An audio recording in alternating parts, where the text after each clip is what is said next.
तो देखिए, ईरान के जो हालिया हमले हुए और फिर उसके जवाब में जो हमले हुए, उसने पूरे मिडिल ईस्ट में कह सकते हैं टेंशन को बहुत ज़्यादा बढ़ा दिया है।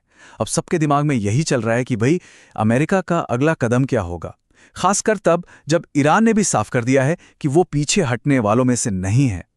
तो क्या क्या अमेरिका एक बड़ी जंग की तैयारी में है? और इसी से जुड़ा सबसे बड़ा सवाल जो सबके मन में है वो ये है कि क्या अमेरिका सीधे सीधे ईरान पर एक ग्राउंड इन्वेजन मतलब एक ज़मीनी हमला करने वाला है। अब इसका जवाब अगर एक शब्द में दें तो शायद, हाँ शायद। लेकिन कहानी में ना एक बहुत बड़ा ट्विस्ट है। और वो ट्विस्ट ये है कि हमला तो होगा पर अपनी सेना के साथ नहीं। देखिए, ईरान कोई छोटा मोटा देश नहीं है, वो एक बहुत बड़ा और ताकतवर मुल्क है। अमेरिका या इजराइल की सेना को सीधे वहां भेजना मतलब बहुत महंगा और बेहद जोखिम भरा काम होगा। इसलिए एक अलग ही स्ट्रैटेजी पर काम चल रहा है। एक ऐसा हमला जो बाहर से नहीं बल्कि ईरान के अंदर से ही शुरू हो। और इस पूरी रणनीति के सेंटर में है कुर्द। तो सवाल उठता है कि आखिर ये कुर्द हैं कौन और इस पूरी जियोपॉलिटिकल शतरंज की बिसात पर ये अचानक इतने जरूरी क्यों हो गए हैं। चलिए इसको समझते हैं।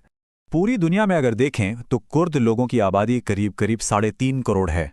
अब ये नंबर उन्हें मिडिल ईस्ट के सबसे बड़े और सबसे असरदार एथनिक ग्रुप्स में से एक बना देता है।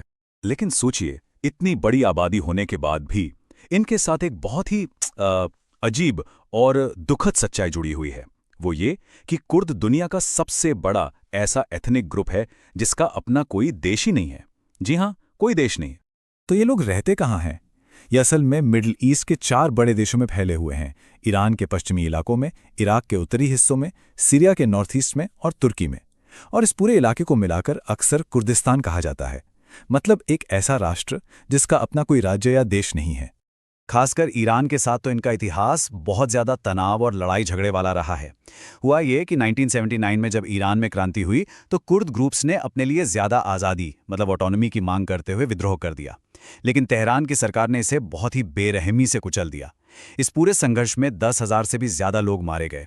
पर यह बगावत की आग कभी पूरी तरह बुझी नहीं और आज भी एक लो लेवल लड़ाई चलती रहती है। लेकिन ये कहानी सिर्फ ईरान और कुर्द की नहीं है।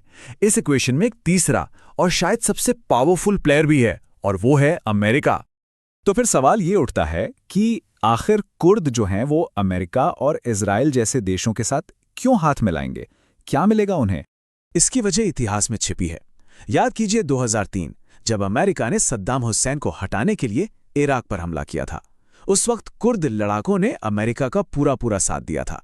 फिर 2014 से 2019 के बीच जब आइसिस का आतंक अपने पीक पर था, तब भी सीरिया में यही कुर्द लड़के अमेरिका के सबसे भरोसेमंद साथी बने जमीन पर। और सिर्फ लड़ाई में ही नहीं, ये लोग खुफिया जानकारी शेयर करने में भी वेस्टर्न एजेंसियों के साथ मिलकर काम करते हैं।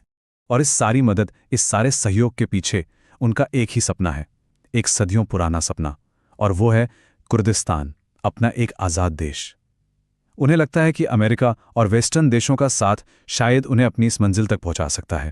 तो अब जब हम सारे किरदारों को जान चुके हैं, तो चलिए अब उस असली रणनीति पर आते हैं जिसकी बात हो रही है। वो प्लान जिससे ईरान को अंदर से ही अस्थिर किया जा सकता है। देखिए, जैसा मैंने पहले कहा, ईरान पर सीधा हमला करना कोई बच्चों का खेल नहीं है। ये इराक वाला केस नहीं है। ईरान ज्योग्राफिकली बहुत बड़ा है और मिलिट्री के हिसाब से बहुत ज्यादा ताकतवर। एक सीधा हमला मतलब तबाही, बहुत बड़ी तबाही। इसलिए एक मल्टी फ्रंट मतलब 3 तरफा हमले की रणनीति पर सोचा जा रहा है। स्टेप 1, ईरान के मिलिट्री और न्यूक्लियर ठिकानों पर लगातार हवाई हमले मतलब air strikes. Step 2, cyber attack करके उनके कम्युनिकेशन और दूसरे ज़रूरी सिस्टम्स को ठप कर देना। और स्टेप 3 जो कि सबसे ज़रूरी है, कुर्द जैसे एथनिक ग्रुप्स को हथियार और सपोर्ट देकर ईरान के अंदर ही एक बगावत खड़ी कर देना। तो मकसद क्या है? मकसद बिल्कुल साफ है, ईरान के अंदर ही एक नया वॉर फ्रंट खोलना। इससे होगा ये कि ईरान की सेना को बंटना पड़ेगा, उसे एक साथ अपने देश के अंदर भी लड़ना होगा और अपनी सीमाओं पर भी, और जाहिर है इससे वो कमज़ोर पड़ जाएगी। लेकिन ये प्लान सुनने में जितना अच्छा लगता है ना, उतना ही खतरनाक भी है। ये एक बहुत बड़ा जुआ है और अगर ये दांव उल्टा पड़ गया तो नतीजे बहुत भयानक हो सकते हैं। यहाँ पर लक्ष्य और जोखिम को समझना बहुत ज़रूरी है। एक तरफ मकसद है ईरान की सरकार को अंदर से कमज़ोर करना, सीधा और सिंपल। लेकिन दूसरी तरफ रिस्क ये है कि ये एक कोशिश पूरे के पूरे मिडिल ईस्ट को एक ऐसी जंग की आग में धकेल सकती है जो शायद कभी खत्म ही ना हो। और इसके नतीजे क्या क्या हो सकते हैं, चलिए एक एक करके देखते हैं। पहला, तुर्की। वो नेटो का एक बड़ा मेंबर है, लेकिन कुर्दों के आज़ादी का वो कट्टर दुश्मन है। तो अगर कुर्दों को सपोर्ट दिया तो नेटो के अंदर ही फूट पड़ जाएगी। दूसरा, ये बगावत सिर्फ ईरान तक नहीं रुकेगी, ये आसानी से इराक, सीरिया और तुर्की में भी फैल सकती है, मतलब पूरे रीजन में अस्थिरता। और तीसरा, क्या लगता है ईरान चुप बैठेगा? बिल्कुल नहीं, वो तो पहले से ही इराक में कुर्द ठिकानों पर हमले कर रहा है। और ईरान ने भी अपने इरादे एकदम साफ कर दिए हैं। उनके एक ऑफिशियल का बयान आया है और वो कहते हैं कि तेहरान अमेरिकी ज़मीनी हमले के लिए तैयार है। अब ये सिर्फ एक बयान नहीं है, ये एक सीधी सीधी वार्निंग है कि हम झुकने वाले नहीं हैं। तो हम सब एक बहुत ही नाजुक मोड़ पर खड़े हैं। सवाल अब बस इतना सा है कि क्या ये जोखिम भरी रणनीति ईरान को वाकई में कमज़ोर कर पाएगी, या फिर ये एक ऐसे बड़े युद्ध की शुरुआत होगी जिसे असल में कोई नहीं चाहता। इसका जवाब तो खैर आने वाला वक्त ही देगा।